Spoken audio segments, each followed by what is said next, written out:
রমা একাদশীর মাহাত্ম্য। একসময় যুধিষ্ঠির মহারাজ শ্রীকৃষ্ণকে বললেন, হে জনার্দন, কার্তিক মাসে কৃষ্ণপক্ষের একাদশীর নাম ও মাহাত্ম্য কৃপা করে আমায় বলুন। শ্রীকৃষ্ণ বললেন, হে রাজন, মহাপাপ দূরকারী সেই একাদশী রমা নামে বিখ্যাত।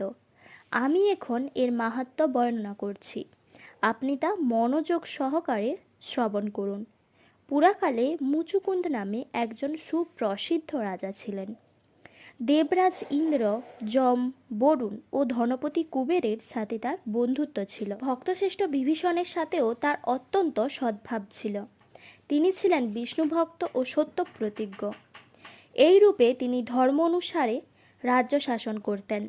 চন্দ্রভাগা নামে তার একটি কন্যা ছিল। চন্দ্রসেনের পুত্র শোভনের সাথে তার বিবাহ হয়েছিল। শোভন এক সময় শ্বশুরবাড়িতে এসেছিল। দৈবক্রমে সেই দিন ছিল একাদশী তিথি। স্বামীকে দেখে পতিপরায়ণা চন্দ্রভাগা মনে মনে চিন্তা করতে লাগল, হে ভগবান, আমার স্বামী অত্যন্ত দুর্বল, তিনি ক্ষুধা সহ্য করতে পারেন না। এখানে আমার পিতার শাসন খুবই কঠোর। দশমীর দিন তিনি নাগরা বাজিয়ে ঘোষণা করে দিয়েছেন যে একাদশীর দিনে আহার নিষিদ্ধ। আমি এখন কি করি? রাজার নিষেধাজ্ঞা শুনে শোভন তার প্রিয়তমা পত্নীকে বলল, হে প্রিয়ে, এখন আমার কি কর্তব্য তা আমাকে বলো। উত্তরে রাজকন্যা বললেন, হে স্বামী, আজ এই গৃহে এমনকি রাজ্যের মধ্যেও কেউ আহার করবে না। মানুষের কথা তো দূরে থাকুক, পশুরা পর্যন্ত অন্ন জল মাত্র গ্রহণ করবে না। হে নাথ, যদি তুমি এ থেকে পরিত্রাণ চাও তবে নিজ গৃহে প্রত্যাবর্তন করো। এখানে আহার করলে তুমি সকলে নিন্দা ভাজন হবে এবং আমার পিতাও ক্রুদ্ধ হবেন। এখন বিশেষভাবে বিচার করে যা ভালো হয় তুমি তাই করো। সাধ্বী স্ত্রীর এই কথা শুনে শোভন বলল, হে প্রিয়ে, তুমি ঠিকই বলেছ, কিন্তু আমি গৃহে যাব না, এখানে থেকে একাদশীর ব্রত পালন করব। ভাগ্যে যা লেখা আছে তা অবশ্যই ঘটবে। এইভাবে শোভন ব্রত পালনে বদ্ধপরিকর হলেন। সমস্ত দিন অতিক্রান্ত হলে রাত্রি শুরু হলো। বৈষ্ণবদের কাছে সেই রাত্রি সত্যিই আনন্দকর, কিন্তু শোভনের পক্ষে তা ছিল বড়ই দুঃখদায়ক। কেননা ক্ষুধা তৃষ্ণায় সে ক্রমেই দুর্বল হয়ে পড়ল। এভাবে রাত্রি অতিবাহিত হলে সূর্যোদয়কালে তার মৃত্যু হলো। রাজা মুচুকুন্দ সাড়ম্বরে তার শবদাহ কার্য সুসম্পন্ন করলেন। চন্দ্রভাগা স্বামীর অন্ত্যেষ্টিক্রিয়ার সমাপ্ত করে পিতার আদেশে পিতৃগৃহেই বাস করতে লাগল।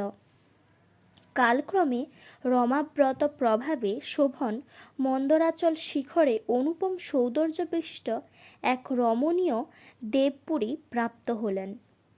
এ সময় মুচুকুন্দপুরের সোম শর্মা নামে এক ব্রাহ্মণ তীর্থ ভ্রমণ করতে করতে সেখানে উপস্থিত হলেন।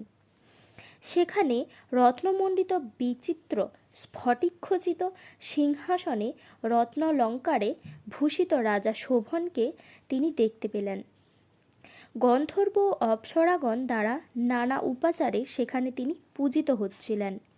রাজা মুচুকুন্দের জামাতা রূপে ব্রাহ্মণ তাকে চিনতে পেরে তার কাছে গেলেন। শোভনও সেই ব্রাহ্মণকে দেখে আসন থেকে উঠে এসে তার চরণ বন্দনা করলেন। শ্বশুর মুচুকুন্দ ও স্ত্রী চন্দ্রভাগা সহ নগরবাসী সকলের কুশল বার্তা জিজ্ঞাসা করলেন। ব্রাহ্মণ সকলের কুশল সংবাদ জানালেন। জিজ্ঞাসা করলেন, এমন বিচিত্র মনোরম স্থান কেউ কখনো দেখেনি, আপনি কিভাবে এই স্থান প্রাপ্ত হলেন তা সবিস্তারে আমার কাছে বর্ণনা করুন। শোভন বললেন, যে কার্তিক মাসে কৃষ্ণপক্ষিয়া রমা একাদশীর সর্বব্রতের মধ্যে শ্রেষ্ঠ, আমি তা শ্রদ্ধারহিতভাবে পালন করলেও তার আশ্চর্যজনক এই ফল লাভ করেছি। আপনি কৃপা করে চন্দ্রভাগাকে সমস্ত ঘটনা জানাবেন। সোম শর্মা মুচুকুন্দপুরে ফিরে এসে চন্দ্রভাগার কাছে সমস্ত ঘটনার কথা জানালেন। ব্রাহ্মণের কথা শুনে অত্যন্ত আনন্দিত চন্দ্রভাগা বললেন, হে ব্রাহ্মণ, আপনার কথা আমার কাছে স্বপ্ন বলে মনে হচ্ছে। তখন সোম শর্মা বললেন, হে পুত্রী, সেখানে তোমার স্বামীকে আমি স্বয়ং স্বচক্ষে দেখেছি। অগ্নিদেবের মতো দীপ্তমান তার নগরও দর্শন করেছি, কিন্তু তার নগর স্থির নয়। তা যাতে স্থির হয় সেই মতো কোনো উপায় করো। এসব কথা শুনে চন্দ্রভাগা বললেন, তাকে দেখতে আমার একান্ত ইচ্ছা হচ্ছে। আমাকে এখনই তার কাছে নিয়ে চলুন। আমি ব্রত পালনের পূর্ণ প্রভাবে এই নগরকে স্থির করে দেব। তখন সোমশর্মা চন্দ্রভাগাকে নিয়ে মন্দার পর্বতে বামদেবের আশ্রমে উপনীত হলেন। সেখানে ঋষির কৃপায় ও হরিবাসর ব্রত পালনের ফলে চন্দ্রভাগা দিব্য শরীর ধারণ করল। দিব্য গতি লাভ করে নিজ স্বামীর নিকট উপস্থিত হলেন। প্রিয় পত্নীকে দেখে শোভন অতীব আনন্দিত হলেন। বহুদিন পর স্বামীর সঙ্গ লাভ করে চন্দ্রভাগা অকপটে নিজের পূর্ণ কথা জানালেন। হে প্রিয়, আজ থেকে 8 বছর আগে আমি যখন পিতৃগৃহে ছিলাম তখন থেকেই এই রমা একাদশীর ব্রত নিষ্ঠা সহকারে পালন করতাম। এই পূর্ণ প্রভাবে এই নগর স্থির হবে এবং মহাপ্রলয় পর্যন্ত থাকবে। হে মহারাজ, মন্দরাচল পর্বতের শেখরে শোভন স্ত্রী চন্দ্রভাগা সহ দিব্য সুখ ভোগ করতে লাগলেন। পাপনাশিনী ও ভুক্তি মুক্তি প্রদায়িনী রমা একাদশীর মাহাত্ম্য আপনার কাছে বর্ণনা করলাম। যিনি এই একাদশীর ব্রত শ্রবণ করেন তিনি সর্বপাপ মুক্ত হয়ে বিষ্ণুলোকে পূজিত হবেন। পরের দিন পালনের সময়সূচি।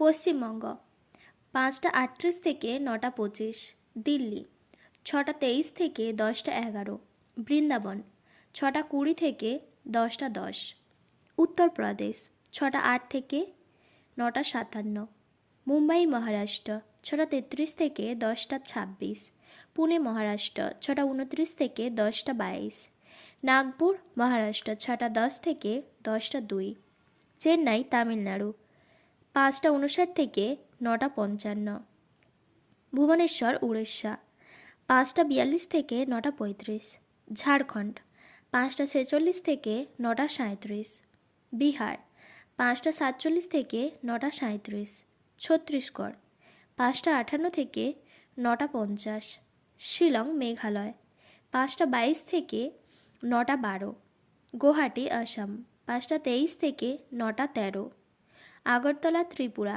5টা 23 থেকে 9টা 14, মিজোরাম 5টা 16 থেকে 9টা 7, মণিপুর 5টা 13 থেকে 9টা 3, নাগাল্যান্ড 5টা 12 থেকে 9টা, অরুণাচল প্রদেশ 5টা 17 থেকে 9টা 5, পাঞ্জাব 6টা 32 থেকে 10টা 19, হরিয়ানা 6টা 27 থেকে 10টা 15, রাজস্থান 6টা 35 থেকে 10টা 24, গুজরাট 6টা 41 থেকে 10টা 32, মধ্যপ্রদেশ 6টা 14 থেকে 10টা 5, হায়দ্রাবাদ তেলেঙ্গানা 6টা 10 থেকে 10টা 4, বিশাখাপত্তনম অন্ধ্রপ্রদেশ 5টা 51 থেকে 9টা 45, গোয়া 6টা 26 থেকে 10টা 21, ব্যাঙ্গালোর কর্ণাটক 6টা 10 থেকে 10টা 6, কেরালা 6টা 12 থেকে 10টা 10,